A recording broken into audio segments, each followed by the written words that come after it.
Hollywood in the 50s and its biggest female star, Marilyn Monroe. The death of the diva on the night of August 5th, 1962, shook people worldwide. The acclaimed German actress Florence Kazumba takes on the case.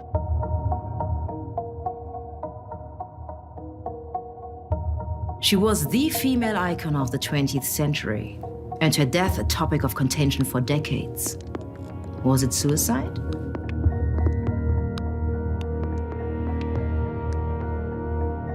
An overdose of sleeping pills is the official explanation for her death. But many people have doubts and suspect foul play. Decades have passed since then, but the case has never been resolved.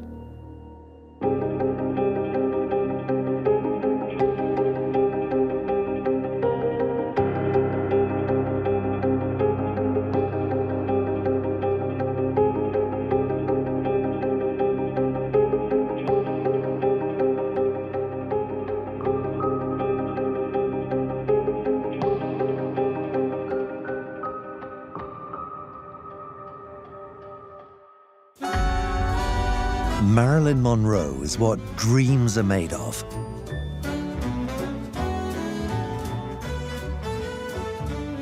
Her sex appeal is undeniable. Her meteoric rise embodies the promise of the successful American way of life.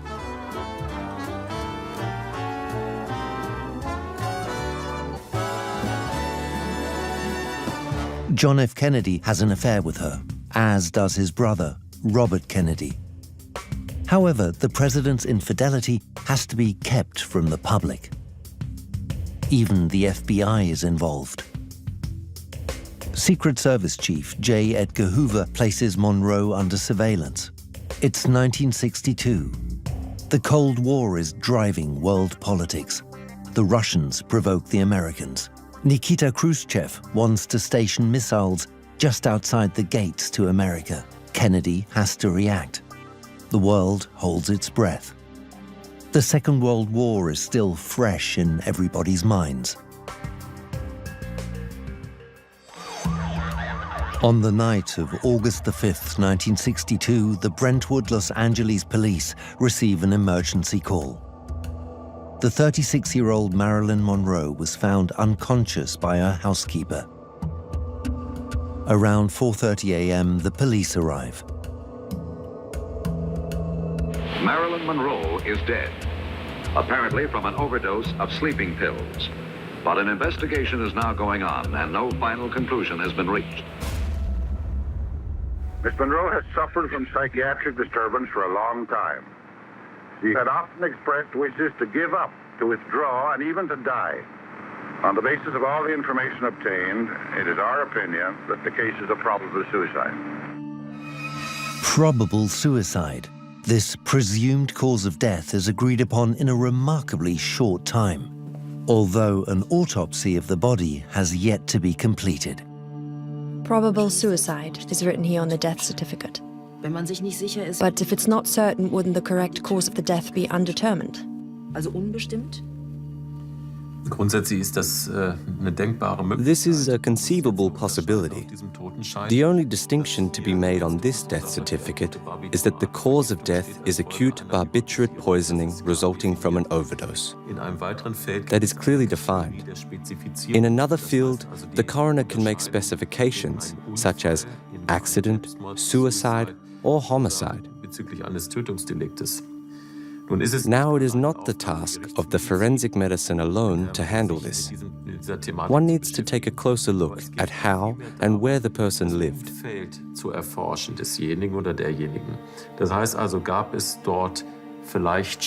Were there already attempted suicides in the past? Were there mood swings? Is there a history of mental or psychological illness? Hollywood in the 1950s, a dream factory, the promise of a better tomorrow. Marilyn is a dazzling star in a glittering world. But this fame comes at a high price. She is addicted to pills. Without tranquilizers and stimulants, she simply cannot cope with the pressures of the film industry. She suffers from depression, has suicidal thoughts, sometimes overdoses on her sleeping pills. Did she also take too many pills on the night of August the 5th, 1962? Did she really want to end her life? Now, if you imagine putting an active ingredient, a drug, into your body, this is something you can do yourself in the sense of a suicide, an overdose. Or it can have been administered by a third party in the sense of a homicide. But it can also happen accidentally by perhaps an undetected overdose.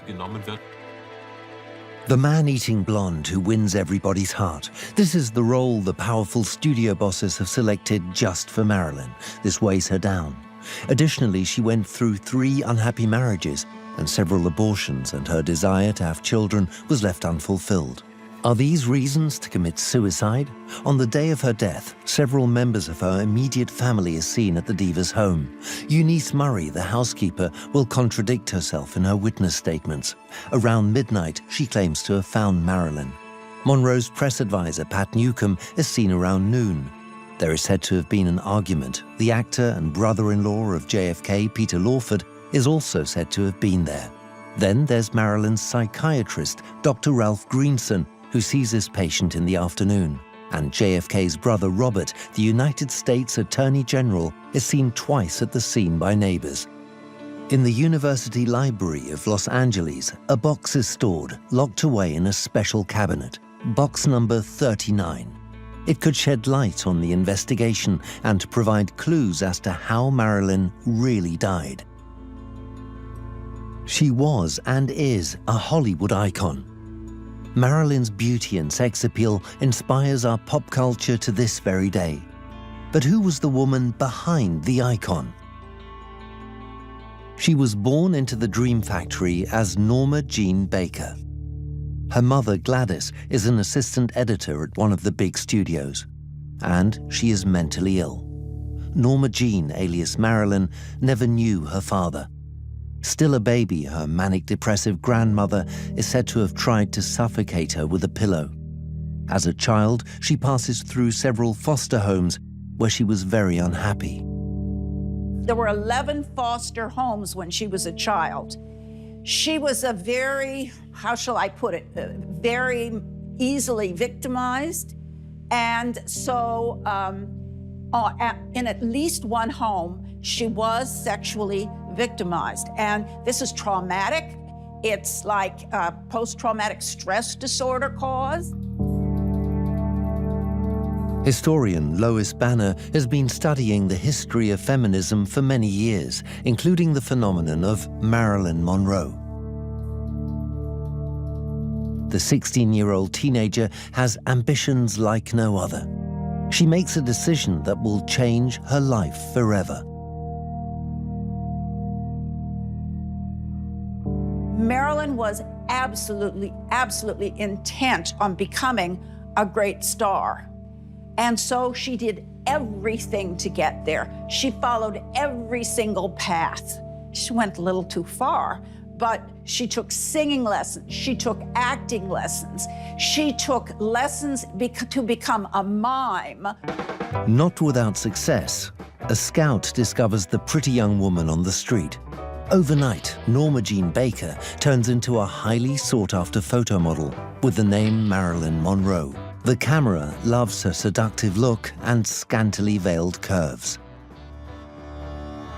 The spotlight quickly casts its first shadows. The star suffers from depression.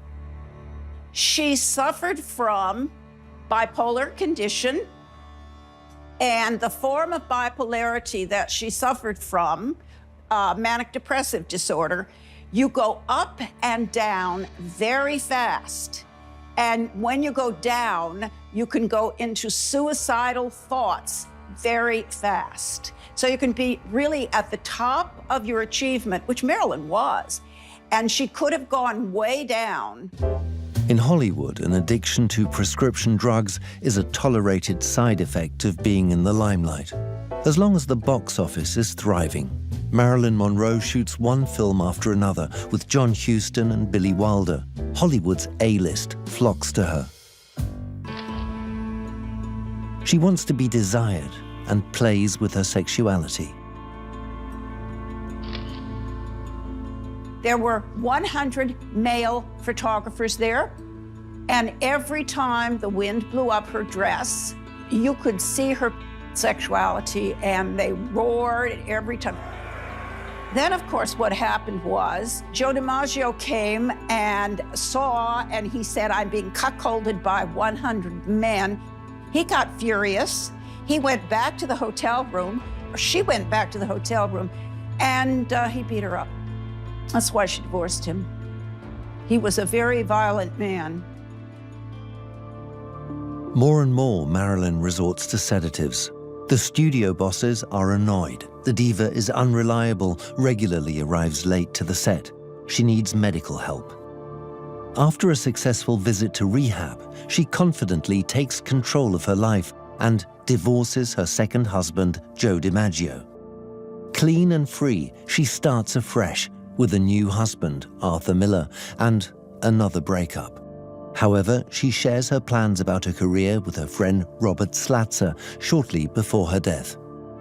I thought it was very strange that she would commit suicide after talking with her on that Friday night before she was found dead, because she had told me the different things that she had planned in her life for the next week, if not a few things the next month.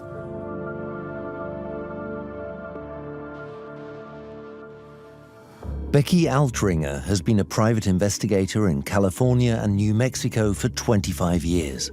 Marilyn Monroe has been her case for a long time.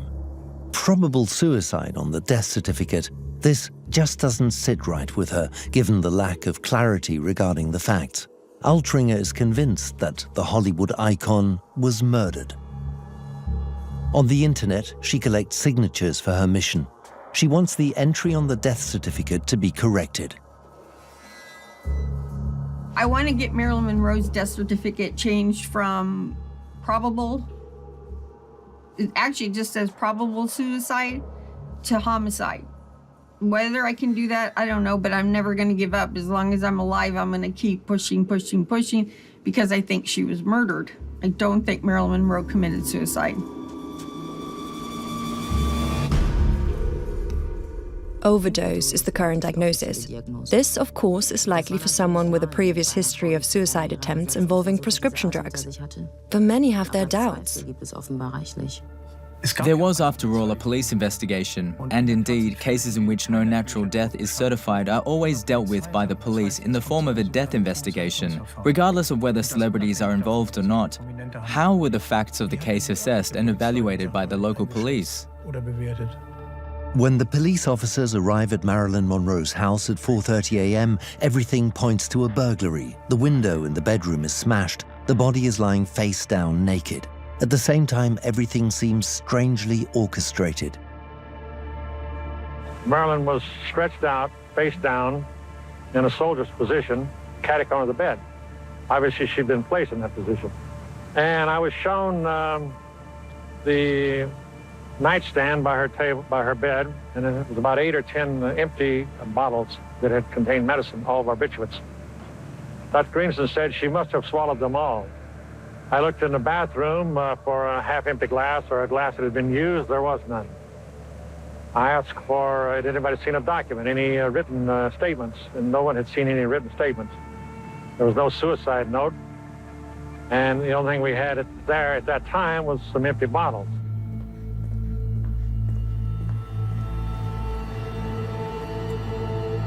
The official diagnosis is death from an overdose. That seems probable for someone who has attempted suicide several times before, but still, there are many questions.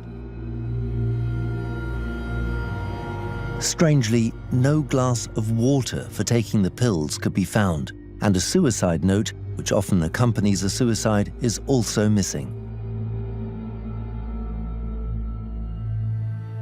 This is how she is said to have died. On her bed, lying naked on her stomach, still holding the receiver in her right hand. Whom did she call? And why? Did she want help? You can see the empty medicine bottles here on the bedside table. This seems unusual in that, according to the autopsy report, there were no pill remnants or residue from them in her stomach. Another particular detail is that she was not wearing a bra, although she presumably always went to bed with it on. These things should have been investigated.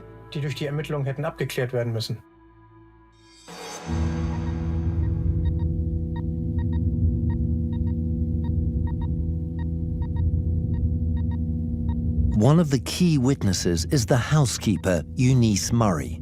She called the police and an ambulance. What did she notice? Becky Altringer finds Murray's behavior suspicious. Eunice says that she saw Marilyn Monroe's light on at 3 o'clock in the morning. You know, my thought is, so what? She's an adult. She has her lights on, then she's obviously doing something. But she says she worried, couldn't open the door. So she calls Greenson and, you know, law firm supposedly, and all these people show up. And then before the police ever showed up, Eunice washed all the sheets, put them back. Did she remove evidence?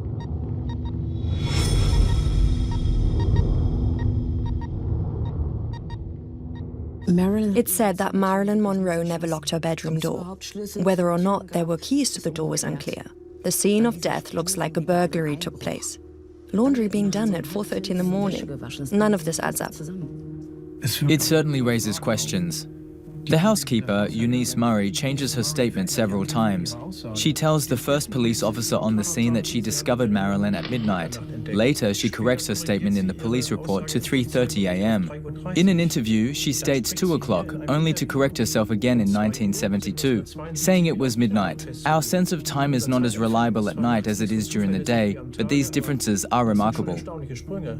And the smashed-in patio door? Here, Murray's story is also inconsistent.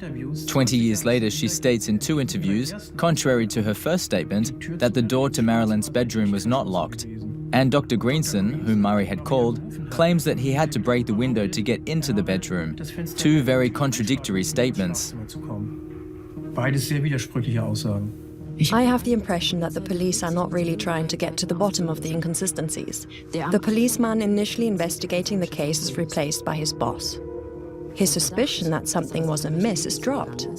Isn't it notably strange that the theory of the officer who was first at the scene of the crime is simply disregarded? That is odd. Normally, the lead investigator depends on the preliminary work of the first officers at the scene. Based on this, his work continues. He investigates further. A new investigator should scrutinize very carefully, particularly in a case where experienced colleagues have the impression that something at the crime scene has been changed, or that evidence has been concealed. Jack Clemens is ignored. On the night of the crime, his superior, Marvin Iannone, takes over the investigation. Clemens is removed. Iannone never spoke publicly about the case. Years later, he is promoted to Chief of Police of Beverly Hills and later to Head of Security for the 1984 Olympic Games in Los Angeles. The inconsistencies don't just end with the contradictory witness statements.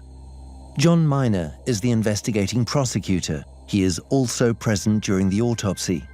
Later, he gave an interview on the Marilyn case in which he struck a different tone than the one in the official report. With that massive amount of intake, there would have been undissolved capsules. She would have died before all of those capsules had been absorbed. So the notion of oral intake of the barbiturate simply does not scientifically stand up. It just didn't happen that way. That the colon was exposed to a toxic substance. Now, an enema laden with barbiturate constitutes a toxic solution. Suicide by enema. We know how suppositories work. They dissolve. The substance adheres to the rectal wall from the inside, and then the active ingredient is absorbed. It would look like this. You take this enema syringe, dissolve the pills in it, and then administer the liquid into the rectum.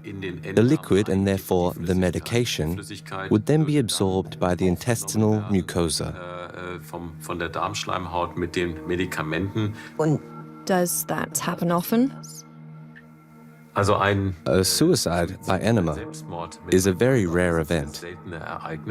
The autopsy report indicated there was a purple discoloration on the intestinal tissue. What does that mean? Well, that can have many causes. First of all, I would think it might even be some kind of putrefaction.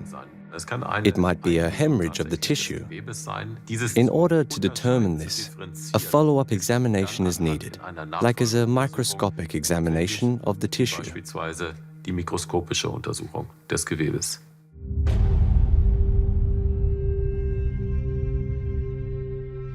Even the autopsy isn't conducted according to protocol. That is a part of an autopsy, is doing the microscopic slides for diagnostic purposes and evaluation. And why wasn't that done in this case? I don't know. Would you have wished it to be done? Yes, indeed. And Noguchi wished it to be done? Yes. And it would have been normally routine to have made that kind of examination? That's true. What happened to the medical photographs that were taken? I have no idea. But they seem not to exist anymore. That appears to be true.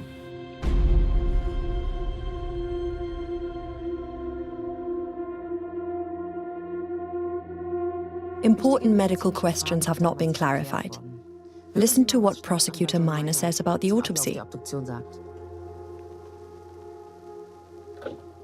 All of those tissues that Dr. Noguchi carefully preserved and put into jars, except for the liver and the blood, were thrown away or disappeared. Miner seems completely clueless. What do you think? I am very puzzled by these statements. The public prosecutor is supposed to be the head of the investigation, meaning he is ultimately responsible for ensuring that investigations are conducted in a thorough and flawless manner. And the fact that investigations he considers to be necessary are not carried out is strange. Yes, and the missing photographs of the investigation. This investigation clearly failed in many ways. All steps have to be neatly documented, and any evidence must always be fully traceable. We call this the chain of custody. Who had what, when, where, how, with what and why in their hands, examined it and passed it on. This applies to securing the evidence at the crime scene, to its presentation in court, in order to prevent any mix-ups or tampering from happening. All the evidence disappears. Tracks are covered, organ samples are stolen from the laboratory, Marilyn's phone records and her police file are nowhere to be found. All the information about Marilyn's death, investigations, etc., someone destroyed them. So the police have no record of any investigations that they did into Marilyn's death, and frankly, they really almost didn't do any. It's shocking. It's shocking. For that to happen, someone who had a lot of power had to be involved.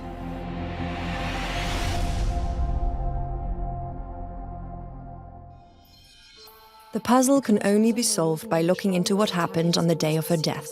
Around 9 a.m., Marilyn comes into the kitchen and, according to her housekeeper, only drinks a glass of grapefruit juice for breakfast. At around noon, her personal PR consultant, Pat Newcomb, wakes up.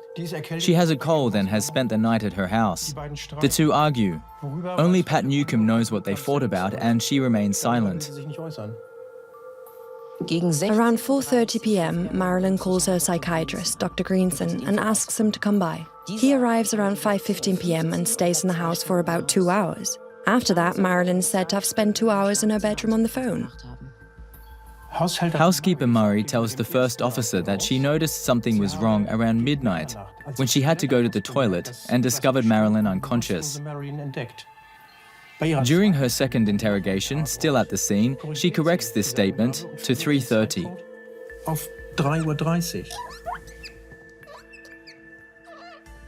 Doesn't that make her a potential suspect? At night, it is sometimes difficult to know what time it is, especially when you have just woken up.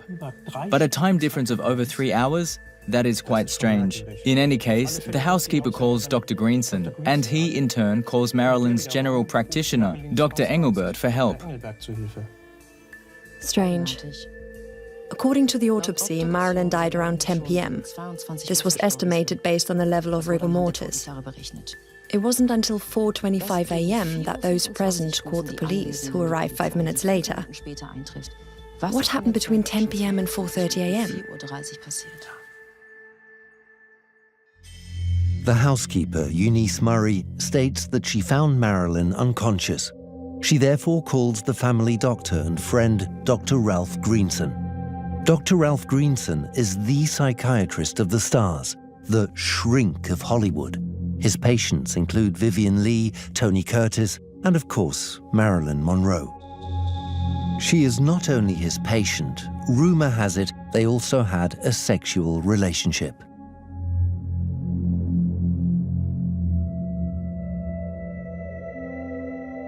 Greenson was her therapist the last year or so of her life.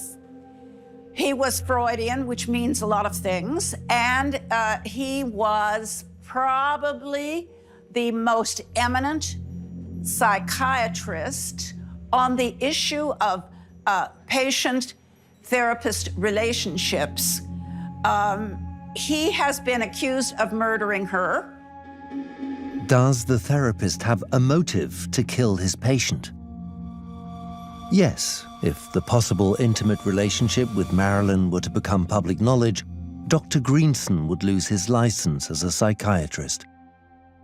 Why are there so many contradictions, so many recanted or changed testimonies? Doesn't someone like Dr. Greenson raise suspicion? Of course, it looks suspicious at first when someone keeps changing statements, especially someone who plays such a central role. Yes, Dr. Greenson is not just any witness. In fact, he was a frightening character in the whole story. He certainly wanted to help this woman, but he used methods that are considered massively inappropriate and dangerous from today's perspective. And they were not considered appropriate even in his own time. He called it unorthodox treatment, that he brought her into his family, that he brought her to dinner and told her to befriend his children. These are huge ethical violations, highly unprofessional conduct. Later, he had to justify his methods and behavior. It is interesting that a month before her death, he was consulted by and met her almost every day.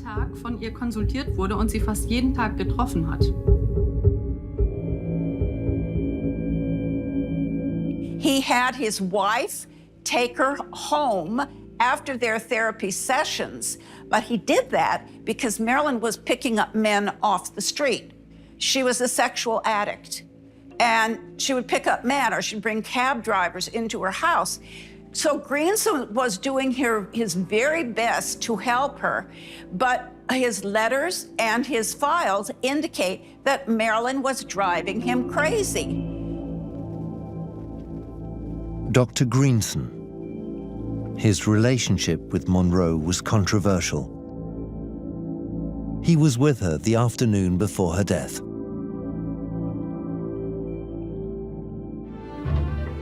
However, the housekeeper, Eunice Murray, not only called Dr. Greenson for help, but also dialed 911. The ambulance immediately sets off at around 10 p.m. Paramedic James Hall is on the scene before Dr. Greenson and administers life-saving measures. Marilyn is given artificial respiration, but Dr. Greenson takes over the second he arrives. He took a pharmaceutical bottle out of his doctor's bag that's kind of a little rubber stopper on the top, and filled the syringe from that. He said, "We have to inject this between and stuck the needle into her chest. Although he did it wrong, it was at an angle, and the needle stopped. Instead of backing it out and starting over, he just leaned on it, and it went snap, and it broke her rib. And he just shoved it right into her heart.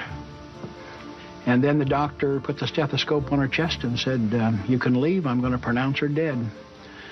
And I was sick. I mean, we had her saved. James Hall's testimony is called into question, not taken seriously. He agrees to take a lie detector test several times and passes. Nevertheless, the investigating committee does not believe him. The suspicions against Greenson hinge on the testimony of the paramedic. According to the polygraph, he is telling the truth. Do we have to believe him? The device is actually called a polygraph, which means multi-channel recorder. It records changes in certain bodily reactions, such as pulse, blood pressure, skin conductance, and respiration. How conclusive are these tests? From a modern scientific point of view, this is a very questionable device. After all, stress reactions are not a clear sign of lying.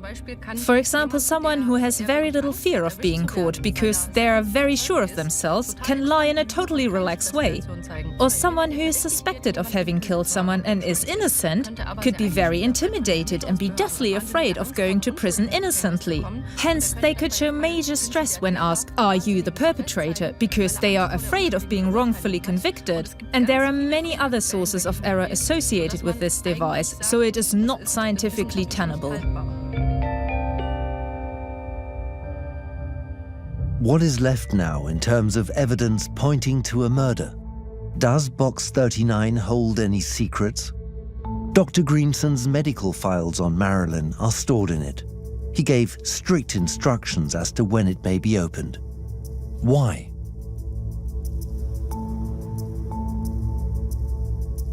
UCLA is one of the most renowned universities in the world and is located in the Westwood district of Los Angeles. Various secret files are stored in the library.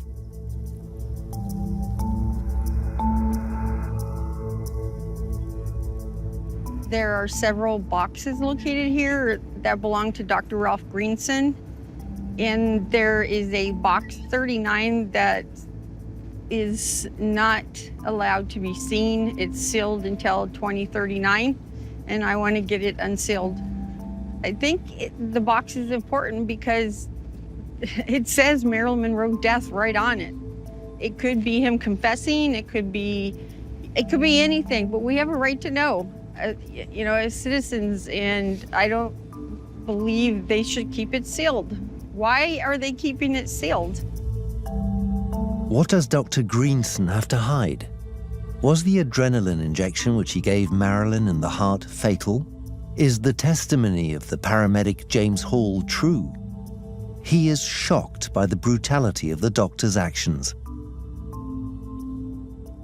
The paramedic testifies that he saw Greenson inject her directly in the heart. What's all that about? Well, the injection directly into the heart, the so-called intracardiac injection, was carried out in the past during resuscitation measures in cases of cardiac arrest. Therefore, an emergency drug, for example adrenaline, was drawn into a syringe. This syringe was then taken, I'll show you here on the skeleton model, and then injected accordingly in the area of the heart. What you then do is to orientate yourself at the sternum and then in the lower areas of the intercostal spaces, where the needle penetrates through the pericardium into the heart, where the drug is administered. Such steps can of course be seen in subsequent post-mortem examinations and are also included in post-mortem reports, which was not done in this case. That means the autopsy is a dead end. The samples and photographs have disappeared. What secrets are stored in the box that it can only be accessed 80 years after Marilyn's death, when all eyewitnesses have also passed on? So what's in the box? Did he confess? and put it into this box?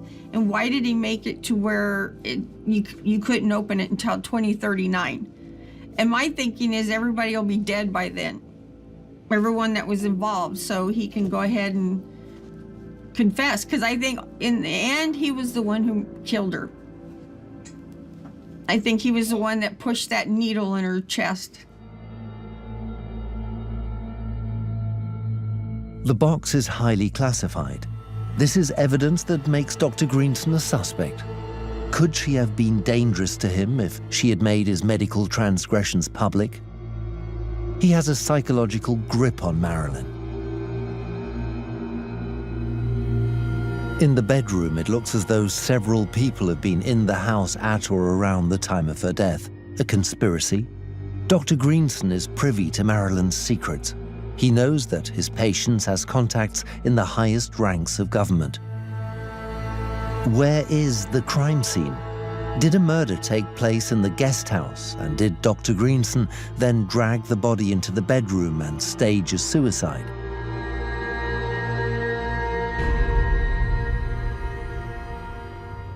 In addition to Dr. Greenson, paramedic Hall also encounters Pat Newcomb, the Hollywood icon's press agent in the bedroom. Later, he describes her as downright hysterical. So when I asked her, you never spoke to anyone, never did an interview, never talked to the press, you just left the country for 3 months. And I asked her why, and she said, well, she goes out of the country all the time. But I thought it was odd that she left that the day after Marilyn. And so did Eunice Murray. She left the next day too. When Pat Newcomb came back, she was given a really good job with the government.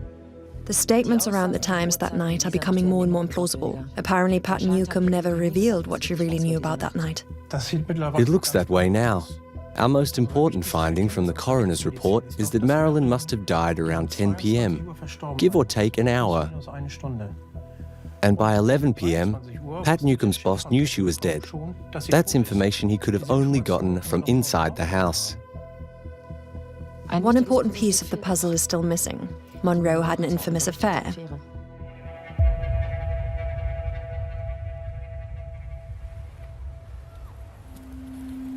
Santa Monica Beach, where the diva often goes.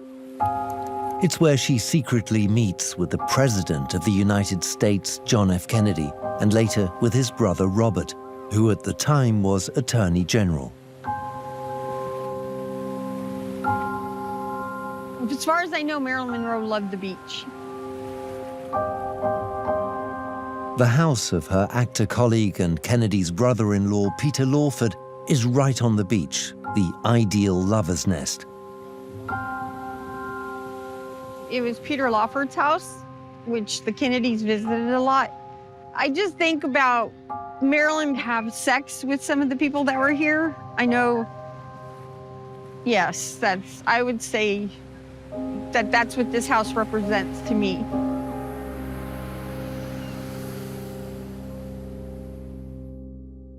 In the late 1950s, Lawford's villa on the beach in Santa Monica is a magnet for the high society.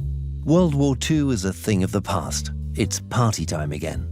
It's where the President of the United States secretly meets Marilyn incognito for lovers' trysts, until the affair becomes public in Madison Square Garden. Sewn into a seductive dress of satin and diamonds, the mistress breathily sings a birthday serenade to her lover, the young, charismatic head of state of the USA, leaving no doubts about their intimate relationship. Happy birthday to you. Happy birthday to you. Happy birthday, Mr. President. Happy birthday to you.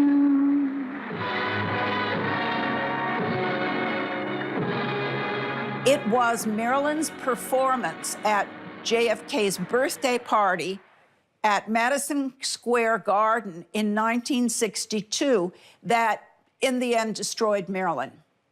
because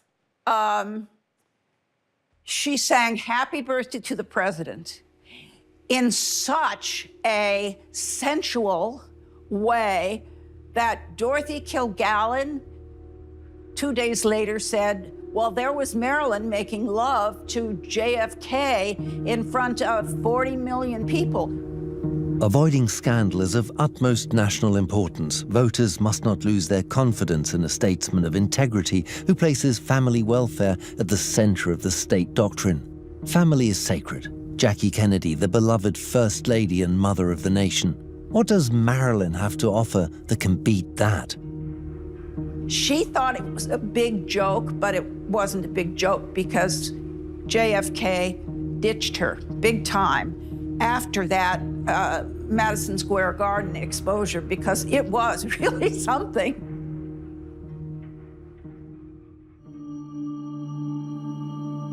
Marilyn got involved with the most powerful family in the country and is now becoming a disruptive factor. Reason enough for the Kennedys to kill her? That is one possible reason, but it's also tricky for the Kennedys because Marilyn Monroe is not just any mistress. She's world famous, beloved, and if anything were to come out, the Kennedys would be finished. Marilyn has become a ticking time bomb. Her appearance draws the attention of John F. Kennedy's political opponents to the immoral affair. The FBI bugs the love nest of the president and his mistress. Kennedy's digressions could fuel impeachment proceedings. J. Edgar Hoover eavesdrops on their pillow talk. The footsteps left the living, which I assume was the living room, and went into the bedroom where there was another transmitter which picked up all the activity in the bedroom, which was cuddly talk and taking off the clothes and the sex act in the bed. You can hear the springs squeaking and so on and so forth. National security in the hands of a pill-addicted sex symbol who is having an affair with a married president of the United States of America? The FBI and its big boss, J. Edgar Hoover, have a field day with the love escapades of the Kennedy brothers, whom he hates. At last, he has leverage. Hoover wants a clear path for the Republicans. He wants to remove the Democrat John F. Kennedy from office. The CIA and the Mafia are also interested in the Kennedy brothers' love affairs. They hire Fred Otash, a private detective, to bug Marilyn's house. In 1986, I got a call from Fred. He said, "Can you come down to the desert?" So I went down. He was staying at a friend's house down in Palm Springs. And after dinner, we had some drinks. He said, "Come in to dinner. I want you to see. You got time?" I said, "Yeah." "All night?" He said, "Well, that's what it's going to take." And for 11 hours, I listened to reel tapes of Marilyn Monroe. According to his own statement, which however is not corroborated by the tapes that have since disappeared, Raymond Straight claims to have gleaned juicy details from Marilyn and JFK's pillow talk. She was having an affair with John F. Kennedy first. Then she started calling the White House, so he sent Bobby to tell her to stop.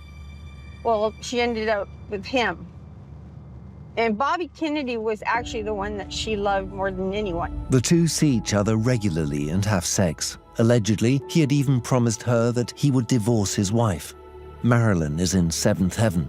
The lovers also meet on the day of her death. On the tapes, I heard Robert Kennedy, the first time he came to Marilyn's house was early in the afternoon. And they was very amiable visit. They were having a good time drinking, and I think they were doing a little bit of smooching that sounded like smooches, but you know, sounds can be deceiving. Marilyn records all the details of her nights with the president and his brother in her red diary. For Becky Altringer, this diary is an explosive document. Where is it? Also tucked away in box 39? The red diary is like the big, mysterious question everybody has, because every time she was with JFK or Bobby, she wrote everything they discussed, including the Bay of Pigs. With her intimate knowledge, Marilyn Monroe has power over the most powerful men in the world and at a time where revealing it could be very dangerous for them. Her friend Robert Slatzer claims to have even read the diary. She had entries in there regarding Bobby told me that he was going to have, Castro murdered. And the entries, most of them begin with Bobby told me. Communist Cuba is right on America's doorstep, and it has been dangerously highly armed by the Soviet Union.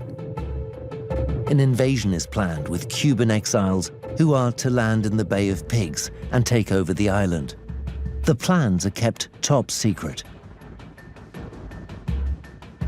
I told her that walking around with that was just like having a walking time bomb, and not to tell anybody else about it. And she declared herself sympathetic to Fidel Castro in an letter that she wrote to Lester Markell, who was the book editor for the New York Times. So the FBI, J. Edgar Hoover, was really upset by her. He was upset by the involvement with the Kennedys. The Cuban Missile Crisis was coming soon, and she knew all about what the Kennedys were planning. The Cuban Missile Crisis comes to a head when American reconnaissance planes discover short and medium-range missiles on Russian freighters. They are to be stationed on Cuba. The US president won't tolerate this under any circumstances. It seems as if Kennedy is prepared to risk all-out nuclear war rather than back down. Does Marilyn know about any details that could threaten national security? When Bob wanted to end that relationship, that's when Marilyn started making threats. She threatened to come out with everything. She was going to do it the next day. She was going to go to the media. And she was talking about holding a press conference the Monday after she died, and she was going to spill everything she knew about the Kennedys, which was a lot. On the day of her death, Peter Lawford and Robert Kennedy are said to have been at her house in the afternoon and demanded that she hand over the diary. A heated argument ensues. Get the hell out of my house. That was Marilyn.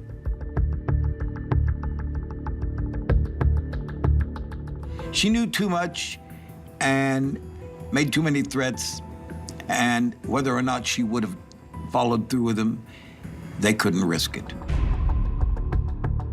They return once more in search of the red diary. So Marilyn comes into the scene, you can hear her, and she's been drinking, but her voice was kind of slurred. She wanted to know, what are you back here for? I thought you were leaving. And they had a conversation, and she said, oh, you people just use me. That's all you want to do is just use me. You don't care about me. You just use me, and I'm tired of being used. Those were her exact words. I'm tired of being used. And let me tell you something, Buster. What I know would make the headlines. And Bobby Kennedy told her, he said, you better keep your mouth shut if you know what's good for you. I know what's good for me. I'm Marilyn Monroe, and you're not messing. She didn't use the word messing. She used the F word with some extra here. And he says, I know who I'm dealing with, but you don't know who you're dealing with. Marilyn got really hysterical with Bobby.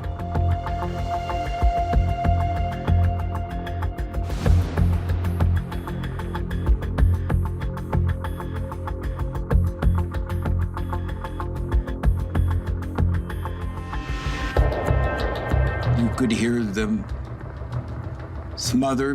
Be careful with the pillow. Watch out for the shot.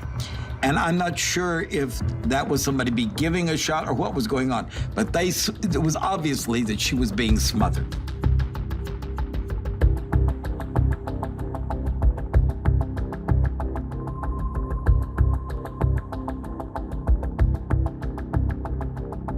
I believe they all got together and came up with some story to protect everybody that was involved. I believe Kennedy told Greenson to kill her, and that's exactly what they did. And you're talking the President of the United States. Who's going to go against the President of the United States? No one. The case is a maze of conflicting statements and suspects. When we put it all together, can we see what happened that day at Marilyn's house? In the afternoon, Robert Kennedy is said to have arrived at Marilyn's between 3 and 4 p.m. He sends housekeeper Murray and her son-in-law Jeffries home. Then a heated argument ensues. It's possible that Kennedy wanted to make it clear that she should leave the president, John F. Kennedy, and himself, the Attorney General, alone. This must have upset her. When Murray and Jeffries return around 4:30 p.m., they find a completely distraught Marilyn. The housekeeper therefore calls the psychiatrist, Dr. Greenson, to help. Greenson comes to the house and looks after Marilyn from 5 to 7 p.m. Then he goes home again. Jeffries now testifies that Robert Kennedy came back in the company of 2 men at about 9:30 p.m. This might have further upset Marilyn. Maybe. In any case, if it's true, it's the last thing to happen before her death. Around 10 p.m., Marilyn dies. Whether from a self-administered overdose, a heart injection, an enema caused by a stranger, or the wrong medication being administered. We don't know. The official verdict, probable suicide, fanning flames of doubt. Given the evidence, it seems that calling her death improbable suicide might be just as valid. Cover-up or cold case? In 1982, the Los Angeles District Attorney reopened the investigation, but to no avail. The circumstances of her death are still in dispute. One thing seems clear. It is unlikely she swallowed a deadly dose of sleeping pills. However, Marilyn's death can change our fascination with her. In her own words, she just wanted her right to twinkle. And in that she prevailed. Her star over Hollywood twinkles brighter than ever.